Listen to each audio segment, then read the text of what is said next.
Good morning. Pre-recorded today.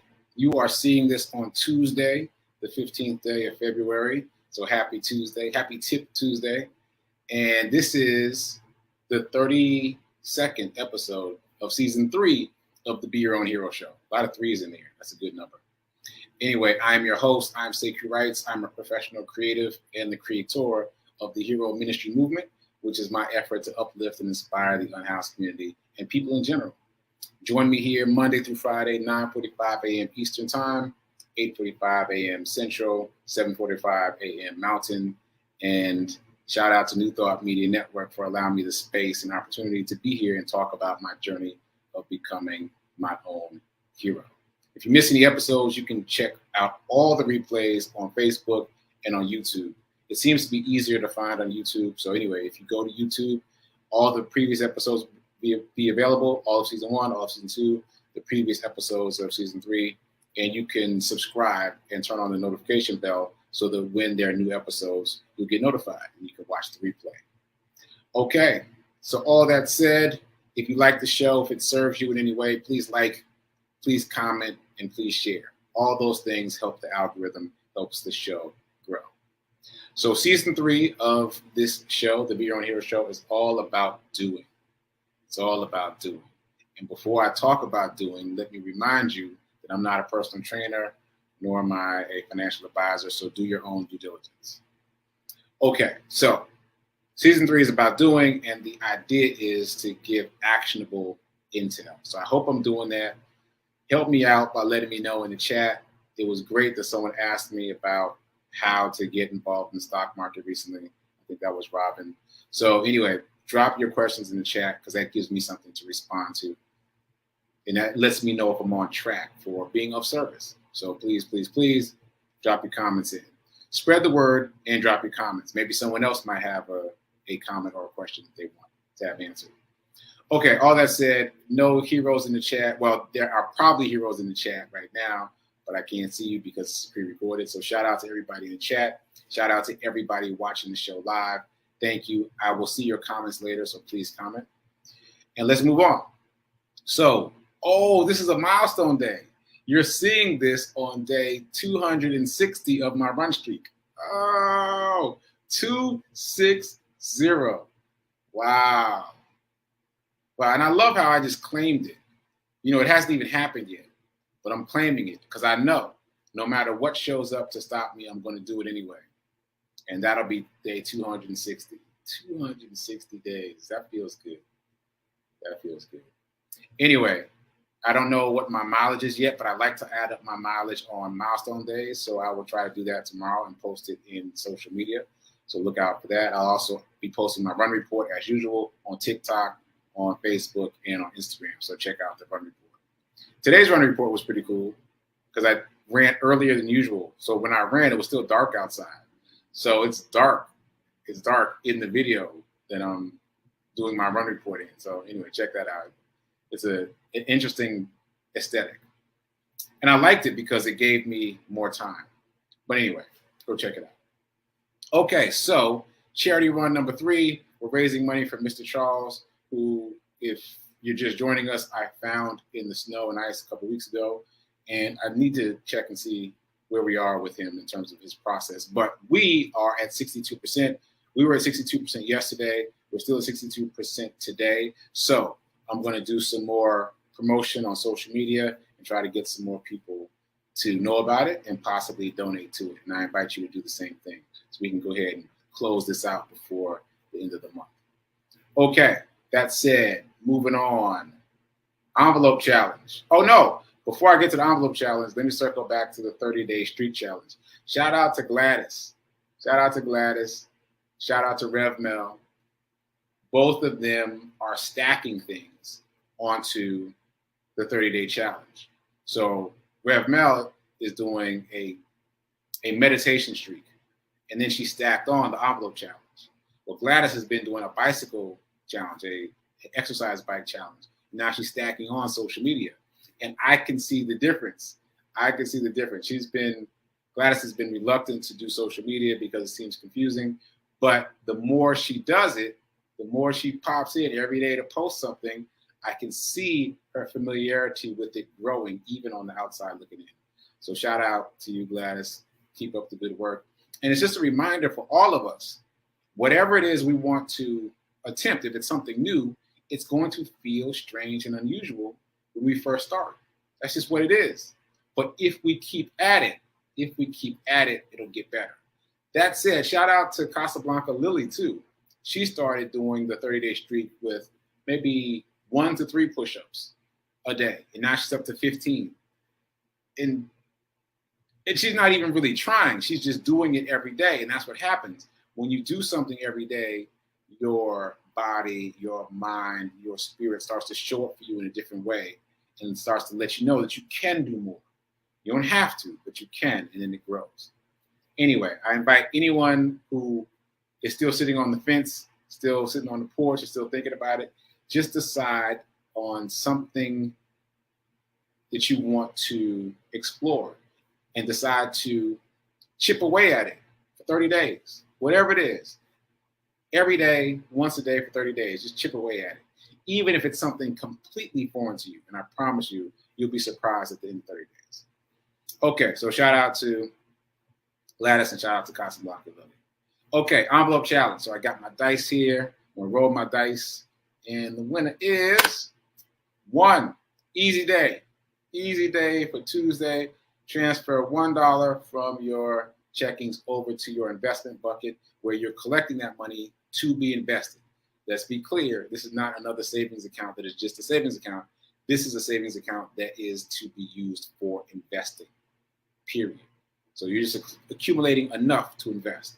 So $1, easy day. I'll leave this number up so that I remember it on Tuesday.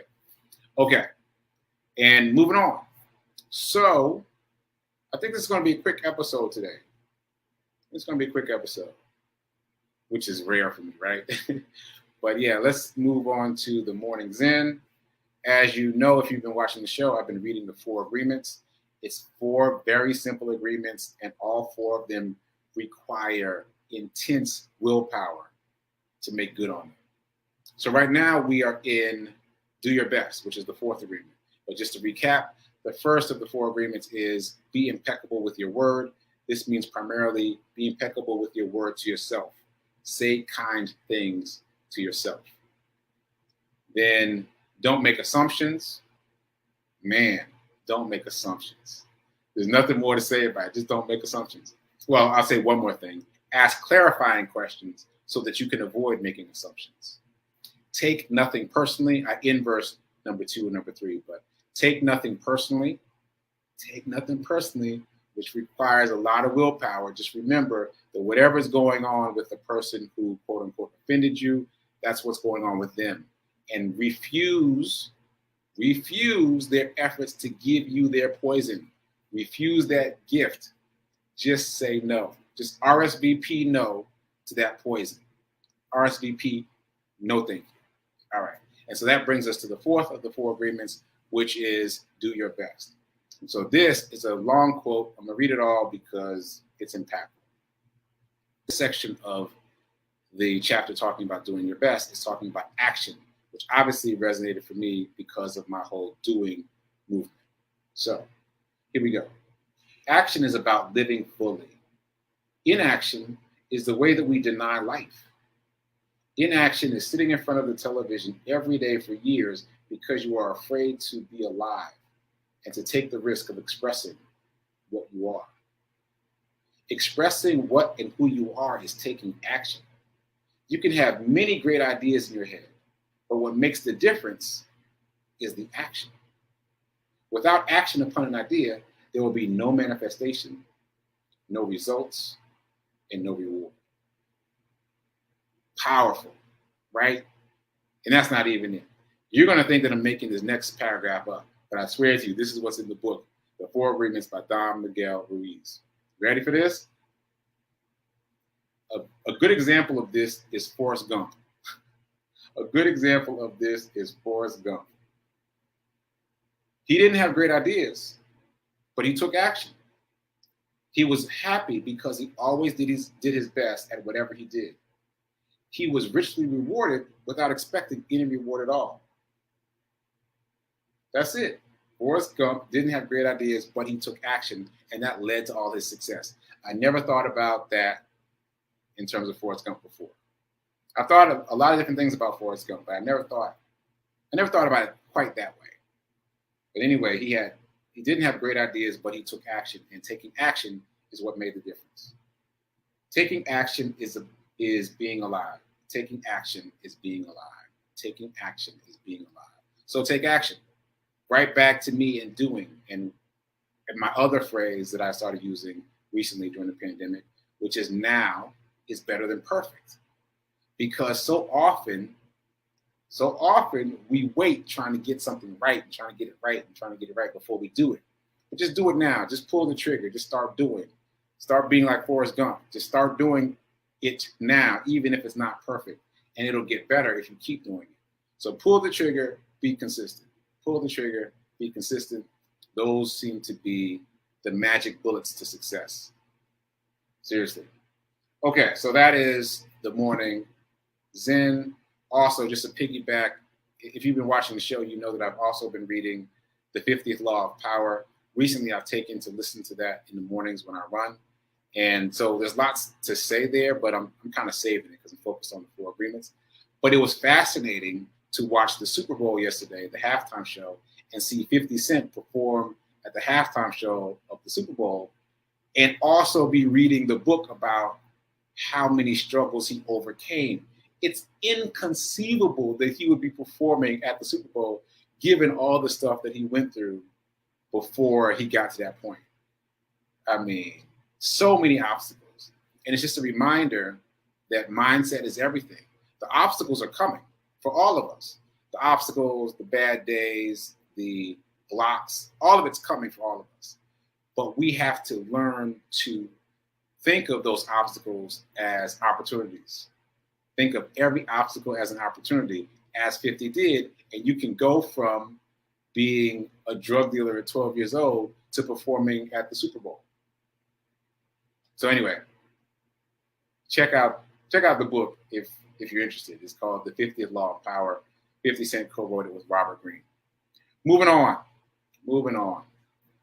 So let's get into some abundance.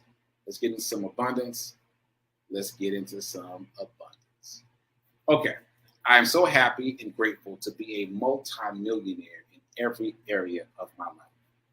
I am so happy and grateful to be a multi-millionaire in every area of my life. Drink it in, make yourself feel it, remember it when you're out there in the world and things start to not go your way. Remember that affirmation. Also, my reminder, if you only spend, you'll stay poor. If you only save, you'll stay middle class. But if you want to get wealthy, you must invest. It's not optional. All right. So that said, this is Tip Tuesday, and I want to give a tip. I recognize, based on the comments or the lack thereof, that there aren't a lot of people who are tracking my conversation about trading. And I get it. It's a bit complicated. It's a bit daunting. But that's why I keep talking about it, because it's not as daunting as you think. I promise you, it's not as daunting as you think. So that said, I want to give one action step that I hope some people will take action on.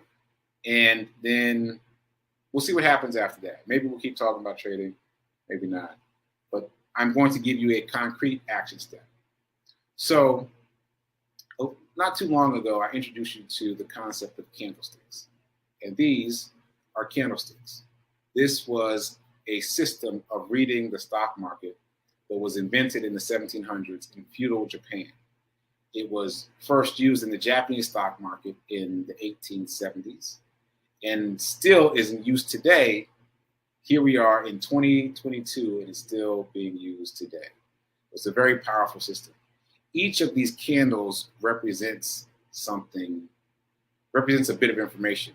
And the combination of candles represent different movements of the market. So I'm going to show you what one of those candles means. And let me tell you a story first. So this is the candle that fascinated me the most because, like you probably, I was a bit overwhelmed by all this information, all these shapes, all these shapes and colors on the screen. But there was a word that stood out to me as I was reading and I was listening to more and more about candlesticks. There was a word that kept standing out to me. Doji. Doji. And I had a roommate who spoke Japanese, in my adult life, I had a roommate who spoke Japanese, and it just reminded me of something he used to say. And so I really gravitated towards that word, doji, doji. And ultimately, I looked it up. I was like, what does doji mean in Japanese? Now, you'll never guess. You'll never guess what doji means in Japanese. But I'm betting, drop a guess in the chat. Drop a guess in the chat. But I'm guessing what you're thinking is the same thing I was thinking. Something that has to do with money, right? Money, wealth, abundance, income, dollars, cents. No, none of those things, which is why I love candlesticks so much. It's funny and accessible. Doji, I looked it up. In Japanese, doji means mistake. It means whoops, my bad, whoops. Are you serious? It means whoops, we're talking about a multi-trillion-dollar industry, and there is something in this industry that just means, my bad. That tickled me to no end. I was very amused by that, and so I started studying dojis. Like, I decided that I want to learn what the doji looks like, so that anytime I see a chart that looks really confusing like this, I'll still be able to pick out a doji candle. I don't yet know what multiple combinations of candles mean like this. I don't understand what all that means on the screen right now, but I know what a doji looks like because I've been practicing, and this is a doji. That's a doji candle, right? It's flat. So as compared to these other candles with wide bodies, the doji candle is flat, like a cross. So what this means is that the opening price of a security, a stock in this case, but it can be any security, any financial instrument, the opening price is the same or very close to the same as the closing price for whatever the session was, or if the session was a day. The opening price at the top of the day is very close to the closing price at the bottom of the day, right? And so there's no range. These other candles show, each of those candles shows an opening price and a closing price, right? As compared to the doji, the opening price and the closing price are very close, and so it looks flat. So I've just been practicing recognizing this one candle, just this one, which makes me laugh because it means whoops. It means whoops. Now, in the context of the stock market, a doji candle represents indecision because these colors are bulls and bears. Bulls and bears. Now, of course, you've probably seen the statue of the big bear on Wall Street in a movie, in the background or something. My mom was watching Hitch the other day, and I saw that big bull in the background. It's an iconic statue in New York. I never knew what it meant, though. All it means is it represents the bulls. The bulls are the buyers, and the bears are the sellers. That's it. Bulls, bears, buyers, sellers. So the green candles are the bulls, and the red candles are the bears. So bull as in charging ahead to buy, and bear as in hibernating, like, nah, I'm gonna chill, right? That's all it is. So this candle, the doji candle, represents basically indecision because neither the bulls or the bears were able to pull ahead and create a full-size candle like one of these. Cool, right? So basically, every time you see this, and you can practice on your own, every time you see a stock chart or a chart that represents any kind of financial instrument, you can just look for the doji, just a flat line. And that means at that point, on that day, in that hour, there was indecision in the market between the bulls and the bears. They were basically at the same level. Neither side was able to influence the other. So that's our first lesson about how to read a securities chart, recognizing the doji, which still tickles me because it's like, oops, my bad. Anyway, it represents what did I say? it represents, I just said it, indecision in the market between the bears and the bulls. So there's a couple of terms we just learned today: bears, bulls, and doji. Yeah, that's basically it. So very easy, very simple, very uncomplicated. And all of what I've learned about candlesticks thus far are that way. They have very fun names and interesting meanings, and they're a lot of fun. So maybe I'll be talking about it. Maybe. We'll see how you guys react. But that's our lesson about how to read a stock chart. There's our one candle to pay attention to from now until forever. Every time you see a stock chart that looks like this, just go looking for the doji. And don't worry about all the rest of it. Just look for the doji.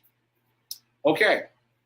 So that's what I wanted to talk about. I want to give that very actionable tool that we could check out. And I think I'm going to close. I just wanted to remind everyone that there's two schools of thought about investing in stock. There's the fundamentalist and there's the technical analyst. Technical analyst. Can't get it out. The technical analyst. So basically, you're a fundamentalist or you're using technical analysis. And fundamentalists, this reminds me of a racial allegory that Colson Whitehead used in his Genius Award-winning book. So the book was called The Intuitionist, and it won the MacArthur Grant, which is awarded for genius in any particular category. And what he did was he created this racial allegory within the book and the industry of the elevator industry within the book. So it's complicated to explain. So very simply, within the book, it depicts a world where there are two schools of thought about how to fix elevators. And the empiricists are what they sound like. They're tapping on the wall and they're measuring stuff and they're listening and they're trying to fix it physically by figuring out what's wrong with it. What we see in society regularly. However, the intuitionists would come and they would put their hands on the elevator and they would listen and feel and intuit what was wrong with it. And so there was this power struggle between the empiricists and the intuitionists about who was going to control the elevator industry. So that relates very much to what I just said. So you've got the fundamentalists, people like Warren Buffett, who are analyzing and poring over the charts of these companies, trying to figure out which company has the best value and will hold that value. Whereas the technical analysts, despite the name, are looking back at the whole of the market, at the whole of the chart, and getting a sense of how the market is moving, if it's tired, if it's energetic, if it's retracting, if it's moving forward, if it's being bullish or bearish. And based on that sense, then they trade based on what they intuit from, what they read from those wavy lines I showed you earlier. So I think that's a good corollary. And the more you understand technical analysis, the more you can understand these charts. And as I said yesterday, once you understand the charts, you can understand the charts of every financial instrument that uses charts, which is mind-boggling. So keep that in mind. Okay, so I think another short show today, but hopefully informative. And let me know if this trading stuff is interesting. Obviously, I'm fascinated. I'm gonna keep studying it regardless. But let me know if this is working for you, because my purpose here is to be of service. All right. So, reminder, use my links for free stock, both for Webull and for Robinhood. The links are on my Facebook page. Click those links, get your free stock, and keep doing. Stay in action, as the 4 agreements said. Be a hero. Be your own financial hero. Remember that now is better than perfect in terms of investing. Start investing today. Don't put it off to tomorrow, because that is the surest path to wealth, investing. All right, so stay tuned for prayer time at 10:15, and then sit with Reverend Melissa at 10:30. Check me out here tomorrow. Until then, remember, now is better than perfect. Later.